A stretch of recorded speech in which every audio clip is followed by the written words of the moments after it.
Hello guys, hello Tyronetics. So this is Tyron Nessa. So ngayon tuturuan ko kay guys kung paano gumawa ng pizza. If ever na nagugutom kayo, very easy. Tuturuan ko kayo kung paano gumawa ng pizza. Ayan, na talagang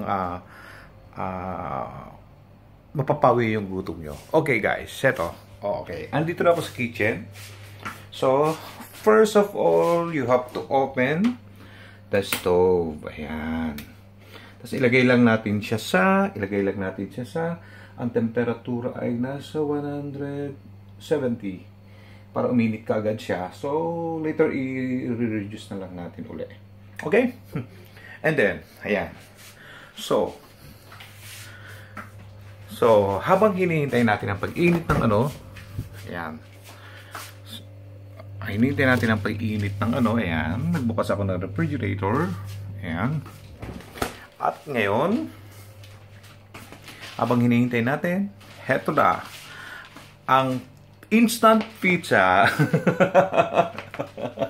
So, guys, ang gagawin nyo lang, pupunta kayo sa store, ayan, at bibili kayo ng ready-made na pizza. Ayan, So, pag mainit ng oven, ilalagay mo sa oven, and after 5 minutes, pwede nyo nang kainin ng pizza. Okay guys?